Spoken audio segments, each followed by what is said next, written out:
नमस्कार दोस्तों, स्वागत है एक बार फिर से। आज दिन भर की फटाफट खबरों में सभी खबरें सेलेक्टेड और काम की पहली बड़ी खबर। आज भारत में कोरोना वायरस मरीजों की संख्या बढ़कर 74,281 हो गई, जिसमें से 2,415 लोगों ने अब तक अपनी जान गंवा दी है। अच्छी बात यह है कि 24,385 मरीज ठीक हो गए। वह अगली बड़ी खबर, जरूरतमंद रेल यात्रियों की सुविधा के लिए बस चलाने पर विचार कर रही दिल्ली पुलिस। दरअसल दोस्तों, आपको बता दें कि लॉकडाउन के बीच विशेष ट्रेनों से दिल्ली आने वाले लोगों को उनके गंतव्य स्थान तक पहुंचाने में हो रही दिक्कतों को देखते हुए दिल्ली पुलिस ऐसे जरूरतमंद लोगों के लिए बस सेवा शुरू करने पर विचार कर रही है। दिल्ली सरकार द्वारा राजधानी में आने वाले रेल यात्रियों के लिए दिशा निर्देश जारी किए जाने के एक दिन बाद यह बात सामने आई है, क्योंकि मंगलवार को लॉकडाउन के बीच 15 विशेष ट्रेनों का परिचालन शुरू हुआ था। आपको बता दें कि अब दिल्ली पुलिस ऐसे लोगों को उनके घर तक पहुंचाने के लिए बस सेवा शुरू कर रही है। वह अगली बड़ी खबर, कोरोना की वजह से लॉकडाउन 4 भी देखेगा पूरा देश। जाने 17 मई के बाद कैसी होगी तस्वीर और क्या क्या बदलेगा।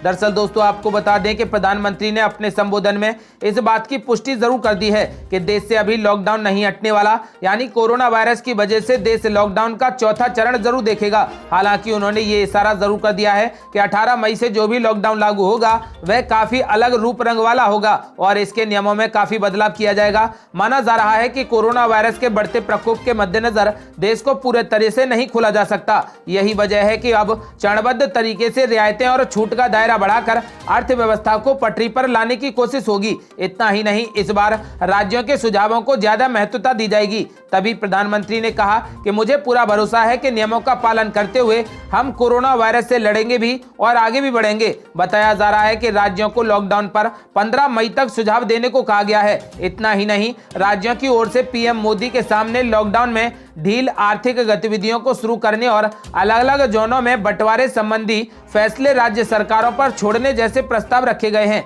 आपको बता दें कि लॉकडाउन के अब तक के चरणों पर गौर करें तो हमने पाया कि क्रमबद्ध तरीके से सरकार ने छूट का दायरा बढ़ाया है। आपको बता दें कि मुख्यमंत्रियों के साथ पीएम मोदी की बैठक से जो बातें सामने निकल कर आई हैं, उससे ऐसे संकेत मिलते नजर आ रहे हैं कि रेड, ऑरेंज और ग्रीन जोन के निर्धारण का अधिकार अब राज्यों को मिल सकता है। इसके अलावा राज्य में आर्थिक गतिविधियों को लेकर राज्य सरकारें फैसला ले सकती हैं। जिस तरह से राज्यों ने शराब की बिक्री पर फैसला लिया है, वैसे ही कई मसलों पर राज्यों को अधिकारें दी जा सकती हैं, यानी कि सारे अधिकार राज्यों के पास होंगे, वो जो चाहे कर सकते हैं। आपको बता दें कि लॉकडाउन 3 की तरह ही दफ्तरों को सीमित स्टाफ के साथ खोला जा सकता है, मगर अगले चरण में इसका दायरा और भी ज्यादा बढ़ सकता है। 25 मार्च के बाद से बंद पड़ी ट्रेनों को लॉकडाउन 3 के आखिरी चरण में खोल दिया गया है। आपको बता दें कि उम्मीद की जा रही है कि अपने अगले चरण में रेल सेवा में और भी रियायतें दी जाएंगी और ट्रेनों की संख्या बढ़ाई जा सकती है। ठीक इसी तरह से घरेलू विमानों का परिचालन भी शुरू किया जा सकता है।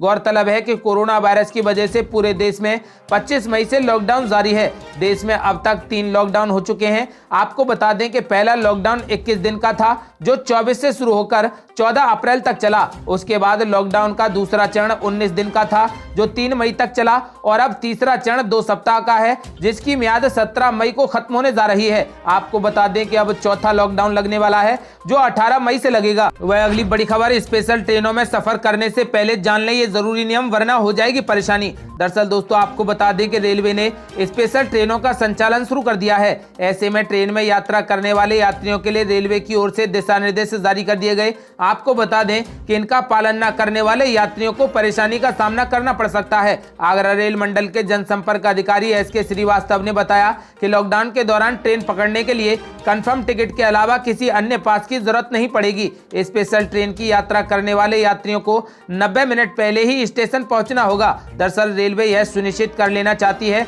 कि यात्रा करने वाले यात्री पूरे तरीके से स्वस्थ हैं। आपको बता दें कि इसलिए उनकी स्वास्थ्य जांच होगी। स्टेशन पर हुई जांच में पूरे तरीके से स्वस्थ पाए जाने के बाद ही यात्रा की अनुमति दी जाएगी। यात्री को स्टेशन और यात्रा के दौरान मास्क लगाना और एक दूसरे से दूरी बनाकर रखना जरूरी होगा। सभी यात्रियों को आरोग्य सेतु एप्लीकेशन डाउनलोड करने की सलाह दी गई है। इन स्पेशल ट्रेनों में यात्रा के लिए 7 दिन पहले टिकट बुक किया जा सकता है। टिकट केवल IRCTC की वेबसाइट या फिर मोबाइल ऐप के माध्यम से बुक किया जा सकता है। किसी भी एजेंट को इसकी अनुमति नहीं है। आपको बता दें कि यात्रियों को अपने साथ ट्रेन में चद्दर तौलिया के साथ भोजन व पानी लेकर चलना होगा। हालांकि रेलवे ने कहा है कि ट्रेन में एयर कंडीशनर का तापमान सामान्य रखा जाएगा। सभी डिब्बे एयर कंडीशनर युक्त फर्स्ट, सेकंड एवं थर्ड AC क्लास के होंगे।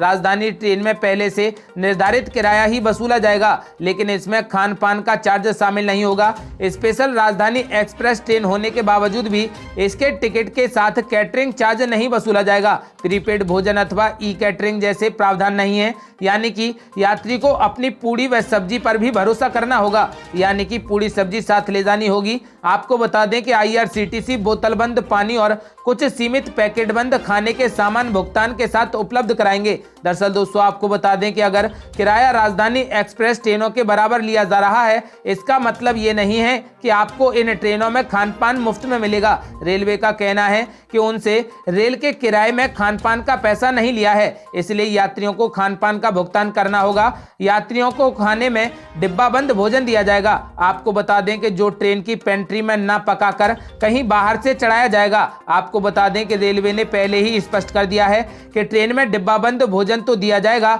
लेकिन पानी का बोतल बंद नहीं दिया जाएगा। आपको बता दें कि कोरोना वायरस संक्रमण को लेकर एहतियातन रेलवे ने यह कदम उठाया है, इसलिए यात्रियों को पीने के लिए पानी अपने घर से ही लाना होगा। वह अगली बड़ी खबर, लॉकडाउन के कारण हाईवे पर नंगे पांव मजदूरों को चलते देखा तो शुरू किया चरण पादुका अभियान। दरअसल दोस्तों, आपको बता दें कि कोरोना संकट और लॉकडाउन से उन लोगों की मुसीबतें बढ़ गई हैं जिनकी रोजी रोटी छिन गई है। पेट पालने के लिए पहले घर और गांव छोड़कर परदेश में मजदूरी के लिए गए थे, लेकिन अब वापस लौट रहे हैं। वाहन नहीं मिले तो पैदल ही लौट रहे हैं। कई किलोमीटर पैदल चलते चलते उनके जूते चप्पल टूट गए और घिस गए। नंगे पैर और हाथ में बच्चों की उंगली पकड़े पैदल चल रहे हैं। इन लोगों को देखकर दिल पसीज जाता है। राजमार्ग और छोटी सड़कों पर कई लोग ऐसे भी चल रहे हैं जिनकी चप्पल और जूतों में छेद हो गए हैं। ऐसे लोगों की मदद के लिए राजस्थान विधानसभा में विपक्ष के उपनेता राजेंद्र राठौड़ ने हाथ बढ़ाया है। राजेंद्र राठौड़ ने चरण पादुका अभियान चलाया है। आपको बता दें कि इस अभियान के तहत राजस्थान में बीकानेर जयपुर हाईवे पर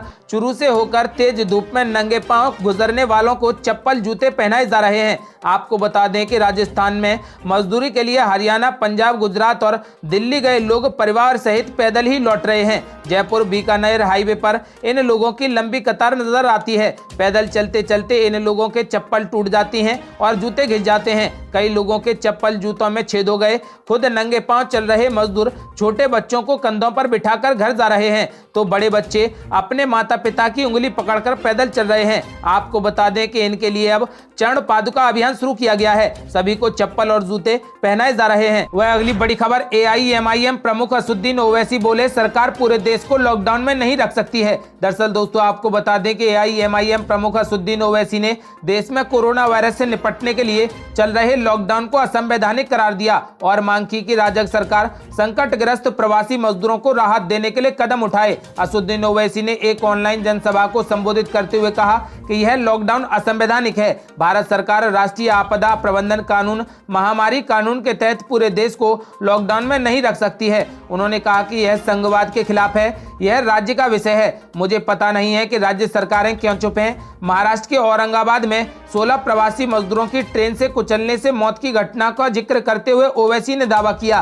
कि लॉकडाउन बिना योजना के लागू किया गया और प्रवासी श्रमिक परेशानी में हैं। AIMIM प्रमुख नेता असुद्दीन ओवैसी ने सामाजिक दूरी बनाकर रखने की जरूरत को रेखांकित किया और महाराष्ट्र में मालेगांव के लोगों से दूरी बनाकर रखने और अनुशासन का पालन करने की अपील की, जहां पर वायरस तेजी से फैल रहा है। आपको बता दें कि उन्होंने महाराष्ट्र के मुख्यमंत्री और राज्य सरकार में शामिल अन्य नेताओं से मालेगांव के संबंध में ध्यान देने को कहा। वह अगली बड़ी खबर, 1 लाख ऑटो में 4 लाख से ज्यादा मजदूर घरों के लिए रवाना, तय करनी है 2000 किलोमीटर की दूरी। दरअसल दोस्तों, आपको बता दें कि महाराष्ट्र से प्रवासी मजदूर ऑटो से अपने गृह राज्य रवाना हो चुके हैं। 1 लाख ऑटो में लगभग 4 लाख मजदूर सवार होकर महाराष्ट्र के शहरों से निकल चुके हैं। लॉकडाउन के कारण महाराष्ट्र की राजधानी मुंबई, पुणे, ठाणे, विरार, नवी मुंबई में लाखों प्रवासी मजदूर फंस गए हैं। सरकार द्वारा श्रमिक स्पेशल ट्रेनों के संचालन के बाद भी कुछ मजदूरों ने खुद ही घरों की तरफ जाने का निर्णय किया है। आपको बता दें कि ये मजदूर पैदल या फिर अपने वाहनों से गृह राज्य जा रहे हैं। इन शहरों से 1 लाख के करीब रिक्शा चालक अपने 200 सीसी की क्षमता वाले छोटे ऑटो को लेकर 1500 से 2000 किलोमीटर का सफर तय करने के लिए निकल चुके हैं। हर एक ऑटो में कम से कम 4 मजदूर सवार हैं। आपको बता दें कि इनका कहना है कि लॉकडाउन लागू हुए 2 महीने हो चुके हैं और अब इंतजार नहीं किया जा सकता। इन लोगों ने बताया कि इनके पास खाने के पैसे खत्म हो रहे हैं और इस कारण उन्होंने ऑटो रिक्शा से ही घर जाने का निर्णय लिया है। ये ऑटो वाले ज्यादातर उत्तर प्रदेश, बिहार और झारखंड के रहने वाले हैं। इन्हीं में एक रिक्शा चालक ने बताया कि वह अपने 2 बच्चों, बूढ़ी मां और पत्नी के साथ महाराष्ट्र के नवी मुंबई में रहता था, लेकिन लॉकडाउन के कारण वह फंस गया। इसलिए उसने परिवार के साथ अपने घर बनारस जाने का फैसला किया है। नवी मुंबई से बनारस तक की दूरी लगभग 1700 किलोमीटर की है। वह अगली बड़ी खबर, इस बार नहीं पड़ेगी सूरज के तपिश की मार, नहीं है ज्यादा गर्मी के आसार। दरअसल दोस्तों आपको बता दें कि देश में अब तक गर्मी का प्रकोप शुरू नहीं होने और अत्यधिक बारिश होने के कारण इस बार गर्मी का मौसम असामान्य रहने का अनुमान है। मौसम विभाग का कहना है कि उत्तर, मध्य और पूर्वी भारत में मार्च में गर्मी शुरू हो जाती है और अप्रैल मई में यह अपने चरम पर पहुंच जाती है और जून के पहले हफ्ते तक यही स्थिति बरकरार रहती है। इनके अलावा राजस्थान, गुजरात, आंध्र प्रदेश और तेलंगाना भी गर्म क्षेत्रों में आता है, जहां पर तापमान 45 डिग्री सेल्सियस तक पहुंच जाता है। आपको बता दें कि मौसम विभाग के अनुसार भीषण गर्म इलाकों में भी इस बार तापमान के सामान्य से कम रहने का अनुमान है। आपको बता दें कि अगले 24 घंटों के दौरान जम्मू कश्मीर और हिमाचल प्रदेश में गरज के साथ हल्की से मध्यम बारिश के बीच 1-2 स्थानों पर तेज वर्षा के आसार हैं। पंजाब में कुछ स्थानों पर जबकि हरियाणा में 1-2 जगहों पर हल्की वर्षा हो सकती है। आपको बता दें कि राजस्थान में धूलभरी आंधी के साथ बारिश संभव है। मध्य प्रदेश के पश्चिमी जिलों, मध्य महाराष्ट्र, मराठवाड़ा, छत्तीसगढ़ और उत्तरी आंतरिक कर्नाटक में कुछ स्थानों पर हल्की बारिश हो सकती है। ये थी अब तक की बेहद बड़ी खबरें। यदि आप भी चाहते हैं कि भारत कोरोना मुक्त हो जाए तो इस वीडियो को लाइक करें, चैनल को सब्सक्राइब करें और घंटी बटन जरूर दबा दें। जल्दी मिलते हैं बड़ी अपडेट के साथ, तब तक के लिए जय हिंद, जय भारत।